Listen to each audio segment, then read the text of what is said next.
जी के द्वारे भदैया आवाज रति राम जी के द्वारे रति राम जी के द्वारे राधा के द्वारे राम जी के द्वारे राधा के द्वारे भदैया भदैया रति राम जी के द्वारे भदैया जी के द्वारे भदैया आवाज रति राम जी के द्वारे। अरे बधाई हो बधाई हो।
तो मैया बधाई हो, दद्दू बधाई हो।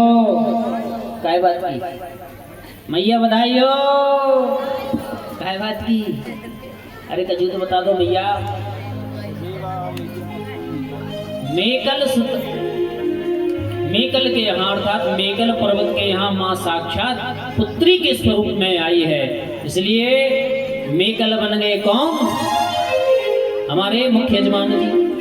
इसलिए हर बात को सबको बधाई हो, बधाई हो। कछु कछु तो बधाई दे ही नहीं रहे। अब टोपी वालों तो गालो जितो गाने दो, बधाई मिल गई। कहा भैया मिली कि नहीं मिली? तो कम से कम कह दो अरे वाह, बोलो बधाई हो, बधाई हो। समस्त माताओं को एवं मुख्य यजमान परिवार को, समस्त परिवार को माँ जगत जननी नर्मदा मैया के पावन अवतरित दिवस के उपलक्ष्य में सबको बधाई हो। छोटे छोटे बाल गोपालों को, माताओं को, बहनों को, वयोवृद्धों को, हमारे अनुयायियों को, समस्त मित्रगणों को। कुछ मित्र भी बैठे हैं हमारे साथ पड़े होंगे, कुछ पलरिया के तो ऐसे लगते ही हमको हमारे साथ पड़े होंगे। तो समस्त कोई रहे नहीं, सबको हमारी व्यासपीठ की ओर से, हमारे ब्राह्मणों के ओर से, हमारे संगीतज्ञों के ओर से सबको बधाई हो। तो मैं निवेदन करूं, ऐसी जन्म की कथा श्री मार्कंडेय भगवान ने युधिष्ठिर भगवान को सुनाई है। युधिष्ठिर महाराज जब माँ भगवती के जन्म की कथा को सुन लिया, एक ही प्रश्न किया, माँ भगवती ने वरदान कौन सा मांगा है? नर्मदा मैया अवतरित होकर के आई है, तो नर्मदा मैया ने एक वरदान मांगा है, मैं धरातल पर तो जाऊंगी, हे भोलेनाथ मुझे अजर और अमर कर देना, मैं कभी नष्ट ना हूं। मैंने आपसे पहले दिन भी निवेदन किया था कि भगवान मार्कंडेय ने 21 कल्पों तक प्रलयकालीन देखा है, और जिसमें नर्मदा माँ कभी नष्ट नहीं हुई। आज तीसरा कल्प चल रहा है, मयूर कल्प। ब्रह्मा जी श्री मार्कंडेय भगवान से कहते हैं, मयूर कल्प में भी माँ भगवती जगत जननी रेवा मैया नष्ट नहीं हुई। ये तीसरे कल्प तक की कथा है। तत्पश्चात आगे कोई और जब बढ़े तो मैं निवेदन करूं, भूल भुलैया से जब धुआंधार पे पहुंचते हैं तो भूल भुलैया पड़ता है, वहाँ एक बूढ़ा मगर रहा करता था। भूल भुलैया पर बूढ़ा मगर रहा करता था। कहते हैं वो मगर ऐसा था कि बगल में ही भगवान भोलेनाथ का एक सुंदर मंदिर था, जिस पर एक ब्राह्मण पूजन किया करता था। तो वह नित्य जब भगवान को भोजन कराने के लिए भोजन पकाता तो उसमें से एक रोटी उसी मगरमच्छ को ले जा करके दिया करता था। तो मगरमच्छ से इतनी पक्की मित्रता हो गई ब्राह्मण की कि जब भी उसको पार जाना होता था तो मगरमच्छ पर बैठ करके वह पार कर लिया करता था। तो ऐसी भूल भुलैया स्थान पर यह स्थान है। वहां से आगे चले हैं तो कहते हैं गोपाल घाट आता है। गोपाल घाट के बाद में त्रिपुरी घाट आता है। त्रिपुरी, त्रिवेणीपुरी भी कहा जाता है यहाँ। लेकिन आज के समय में त्रिपुरी हमको शास्त्रों में उल्लेख मिलता है कि इसका त्रिवेणी और त्रिपुरी दो उल्लेख मिलते हैं। लेकिन आज ये नामों से कोई नहीं जानता वहाँ का, क्योंकि गांव का नाम ही बदला गया है। उस गांव का नाम क्या हो गया? तेवर घाट। आज तेवर घाट के नाम से त्रिपुरी प्रसिद्ध है। यहाँ त्रिदेवता यहाँ आकर के आए हैं। आपने एक कथा सुनी होगी मायावी की, मायासुर। बड़ा मायावी था, इतना बड़ा मायावी था कि ये पूरे ब्रह्मांड में घूमता था और किसी को दिखाई भी नहीं देता था। कहा महाराज ये कैसे संभव हो सकता है? कहा अदृश्य रूप में जब ये घूमा करता था किसी को नहीं दिखाई देता था। ये भी संभव है, बिल्कुल संभव है। देखो व्याकरण में भी एक सूत्र आया है, आदर्शनम लोपः। आदर्शनम लोपः कहते हैं लोप हो जाता है। व्यक्ति तो होता है पर दिखाई नहीं देना, उसका क्या हो जाता है? लोप हो जाता है। व्यक्ति तो है पर दिखाई नहीं दे रहा है। अब जैसे एक उदाहरण दे, जैसे मान लीजिए ये मकान बना हुआ है, पीछे भी कोई होता होगा पर यहाँ से दिखाई तो नहीं दे रहा है। कहने का मतलब आदर्शनम मतलब यहाँ से दर्शन नहीं दे रहा है, वह लोप है। तो आदर्शनम लोपः हमारी व्याकरण का एक सूत्र है। व्यक्ति तो होता है पर दिखाई नहीं देता, जिसका नाम मायावी है। बहुत मायाएं जानता है, जिसका नाम मयासुर है। इसने 3 पुर बनाए। विचार करना, चांदी का, लोहे का और स्वर्ण का। चांदी का, लोहे का और स्वर्ण का 3 पुर बनाए इसने। 3 पुर बनाने के बाद में समस्त देवताओं को ढूंढ ढूंढ करके ये मायावी मारा करते थे। और देवता जब इनको मारने के लिए उद्यत हो तो ये अदर्शन हो जाते थे, दिखाई ही नहीं देते थे। तो समस्त देवतागण भगवान भोलेनाथ के पास में गए कि मायावी हमको तो मार रहे हैं पर हम उनको नहीं मार पा रहे हैं, क्या करें? कहा कि अब तो एक ही उपाय है। क्या? कहा कि उनको माया से ही मारा जा सकता है, ऐसे नहीं मर सकते वो। अब माया भगवान भोलेनाथ तो जानते नहीं। मायापति कौन है? भगवान विष्णु माया के पति हैं। तो कहा कि चलो हम और आप मिलकर के विष्णु भगवान के पास चलें। तो विष्णु भगवान के पास में गए हैं। भगवान विष्णु से कहा है कि मयासुर मर नहीं रहा। तो भगवान ने कहा कि ठीक है, देखो इसलिए नहीं मर रहा है कि जो ये मर तो जाते हैं पर ये अमृत कुंड जो है अमृत पी करके फिर पुनः आ जाते हैं, तो फिर ये दिखने लगते हैं। सबसे पहले ब्रह्मा जी को बुलाओ, तो ब्रह्मा जी भी आए हैं। ये त्रिपुरी में, ध्यान से सुनना, ये त्रिपुरी घाट तेवर घाट के नाम से आज जाना जाता है। तो यहाँ ब्रह्मा जी भी आए और शंकर भगवान भी हैं और विष्णु भी हैं। अब तो गाय बना दिया किसको? ब्रह्मा जी को। बड़े ध्यान से सुनना, ब्रह्मा जी को गाय बना दिया, कहा बछड़ा गाय बनो, तब जाकर के अमृत पीना। और वही दैत्य जब यहाँ अमृत पीने आएंगे, उनको अमृत नहीं मिलेगा तो फिर वो अपने आप मर जाएंगे। आज ब्रह्मा जी गाय और बछड़ा बने हैं और भगवान मायापति ने अपनी माया रच दी। और जब माया रची भगवान ने, तो देख देख करके भगवान ने उनको मार दिया। अब जो उठा करके ब्रह्मकुंड से अमृत पिलाया जाता था, उस अमृत को गाय पी गई। ब्रह्मा जी जो बने थे गाय के स्वरूप में, वह ब्रह्मा जी पूरा अमृत पी गए। और जब अमृत ब्रह्मा जी ने पी लिया, भगवान ने कहा कि अब काम बन गया, अब सबको मार दो। तो मयासुर आदि जितने भी मायावी दैत्य थे सबको मार गिराया। केवल एक ही बचा जो मैन था मयासुर। उसको देवता लोग पकड़ करके शंकर भगवान के पास ले गए। शंकर भगवान से कहा कि यही मयासुर था, असली यही है, बाकी इसके गण तो सब मर गए। फिर भगवान भोलेनाथ तो बड़े कृपालु हैं। भगवान भोलेनाथ के सामने उसने हाथ जोड़ लिए, प्रभु अरे मैं तो मारने के उद्देश्य से नहीं, मैं तो आपका भजन करने के उद्देश्य से आया था। भगवान भोलेनाथ ने कहा कि ठीक है, अगर उद्देश्य से आए हो तो मंत्र ले जाओ। भगवान भोलेनाथ ने शिव पंचाक्षर मंत्र दे दिया। मैंने आपसे एक दिन और निवेदन किया था, क्या मंत्र में ओम लगता है और कीर्तन में ओम का उच्चारण नहीं होता है। तो भगवान भोलेनाथ मंत्र दे दिए मयासुर को। उसी मयासुर ने यहाँ रह करके अनेक वर्षों तक तप किया है। भगवान भोलेनाथ भी बड़े आज प्रसन्न हैं। वहां से आगे चले हैं तो कहते हैं भैरवेश्वर तीर्थ, वहां भैरवेश्वर तीर्थ आया है। तत्पश्चात उससे 3 मील की दूरी पर तिलेश्वर, यहाँ तिल दान करने का फल बताया गया है। क्योंकि आपने कथा सुनी होगी, बाणासुर ने बाणलिंग तो प्राप्त बहुत कराए, पर यहाँ सप्तऋषि आए तो सप्तऋषियों की पूजन में तिल का अभाव हो गया, तिल नहीं बचे।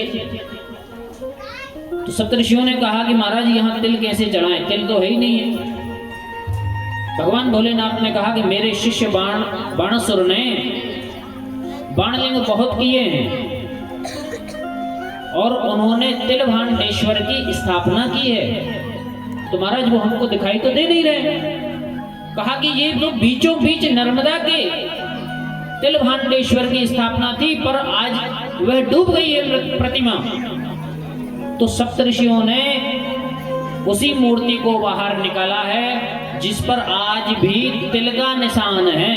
भगवान तिलभांडेश्वर के नाम से जाने जाते हैं। बोलिए तिलभांडेश्वर भगवान की। और आगे चले, लमेटा घाट आया है। देखिए घाट के भी कितने अजीब नाम है, लमेटा। अब कई लोगों से अपन घर में भी बोल देते काय लमेटो, काय लग रहा हो। ऐसे कोई सोच नहीं जा रहा हो तो घर के बच्चों से नहीं कहते लमेटा लग जाते हो, हर कहीं चल भी तैयार हो जाए। कह देते कि नहीं भैया, कहती हो आप लोग? नहीं कहती। हमरो मोड़ा तो लमेटा कहीं लग जाते हो अमृतसर के। तो लमेटा घाट भी है। लमेटा घाट पर साक्षात भगवान भोलेनाथ के अवतार माने जाने वाले पिप्पलाद मुनि का तपस्थली है। जैसे भगवान विष्णु के आपने 24 अवतार सुने होंगे, भगवान विष्णु ने 24 अवतार लिए हैं, उसी प्रकार भगवान शंकर ने 19 अवतार लिए हैं। कितने? 19 अवतार लिए हैं इसी नर्मदा क्षेत्र पर। और उन्हीं 19 अवतारों में एक अवतार पिप्पलेश्वर है। इन्हीं पिप्पलेश्वर के पिता का नाम दधीचि ऋषि, माता का नाम ईशान देवी। अब विचार करना, दधीची बाबा इनके पैदा होने से पहले समाप्त हो गए। क्यों? देवताओं की वजह से, शनि की वजह से। शनि की कुदृष्टि पड़ी, देवता वृत्तासुर से हार गए। वृत्तासुर मरने वाला नहीं था। देवताओं ने कहा क्या किया जाए? भगवान भोलेनाथ ने कहा एक ही उपाय है, दधीची बाबा की हड्डियों से अगर शस्त्र बनता है तो वृत्तासुर की मृत्यु होती है।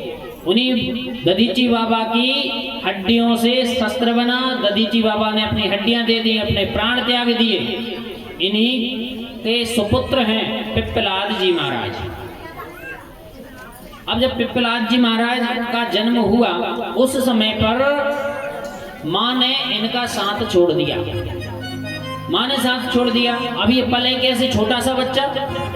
तो एक पीपल का वृक्ष था, पीपल के वृक्ष के नीचे ये रहे और कहते हैं धीरे धीरे वहीं बढ़ते चले गए, जिनका इसलिए इनका नाम पिप्पलाद पड़ा। पिप्पलेश्वर महादेव वहां स्थापित हैं। बोलिए पिप्पलेश्वर भगवान की।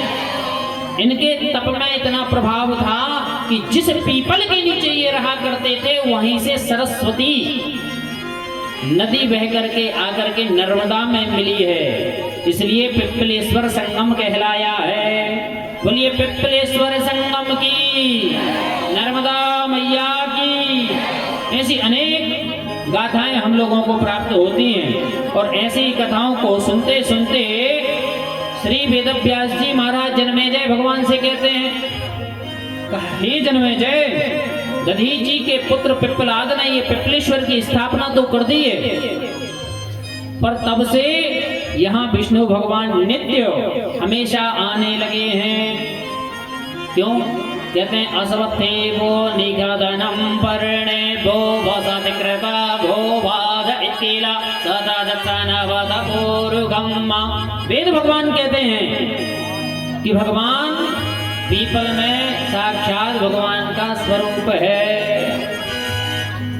तो पिप्पलेश्वर भगवान की यहाँ स्थापना हुई है। तत्पश्चात आगे घाट आया है त्रिशूल घाट, जहाँ भगवान भोलेनाथ ने क्रोध के कारण त्रिशूल फेंका था, वह त्रिशूल घाट कहलाया है। तो अब देखिए त्रिशूल यहीं पड़ा है भगवान शंकर भगवान के पास में, तो ये त्रिशूल जाएगा नहीं। अब वो उठाने आएंगे वहां से तो टाइम लगेगा। लगेगा कि नहीं लगेगा मैया? कितना टाइम लग जाए कोई भरोसा है? तो शंकर भगवान का भी भरोसा नहीं है कि कब तक आएंगे वो उठाने। यहाँ त्रिशूल यहीं छोड़ करके भगवान जा रहे हैं, तो हम लोग भी इसी त्रिशूल के पास रहते हैं, क्योंकि भगवान भोलेनाथ नाराज ना हो जाएं। कम से कम कोई देखने वाला तो होना चाहिए ना त्रिशूल को, है ना भैया? तो त्रिशूल के यहाँ हम लोग उपस्थित रहेंगे, आप और हम मिलकर के यहीं उपस्थित रहें और त्रिशूल को देखते रहें, दर्शन करते रहें। बगल में ही पिप्पलेश्वर भगवान हैं, तो पिप्पलेश्वर भगवान का दर्शन करेंगे और यहीं स्नान करेंगे। तत्पश्चात हम आगे की ओर बढ़ेंगे। बोलो नर्मदा मैया की। तो मैया आज हम बहुत जल्दी बैठे थे, आप लोगों का इंतजार भी बहुत कर रहे थे। हमने विचार किया था कि हम 4:30 तक जाएंगे आज और कथा को वहीं पिप्पलेश्वर के पास में रोक देंगे, क्योंकि कथा की तो बहुत बड़ी महिमा है। तो मैं निवेदन करूं, त्रिशूल यहां से आगे नहीं बढ़ा, तो जब त्रिशूल भगवान भोलेनाथ का आगे नहीं बढ़ा, हम कैसे बढ़ जाएं? बोलो राधे राधे, बोलो हरे हरे नर्मदे। तो मैं अपनी वाणी को यहीं विराम दूंगा और यहीं त्रिशूल घाट पर हम लोग विराजमान होंगे। तत्पश्चात मुझे भी आज बाहर निकलना है, तो मैं भी घूम करके रात्रि में लेट आऊंगा और कल फिर पुनः 1 बजे से हरि इच्छा तक कथा का आगमन होगा और आनंद हम और आप प्राप्त करेंगे। आज की कथा को यहीं विश्राम करते हुए अपनी वाणी को विराम दें। उससे पूर्व में 2 बार भगवान नाम संकीर्तन करें। तत्पश्चात आरती की ओर अग्रसर होंगे। ओ मैया, सभी लोग बड़े भाव से बोलिएगा। ओ मैया अमर कंठे वाली, तुम हो भोली भाली। ओ मैया अमर कंठे वाली, तुम हो भोली भाली। चार भुजा वाली, तुम हो भोली भाली। तुम हो भोली भाली।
तो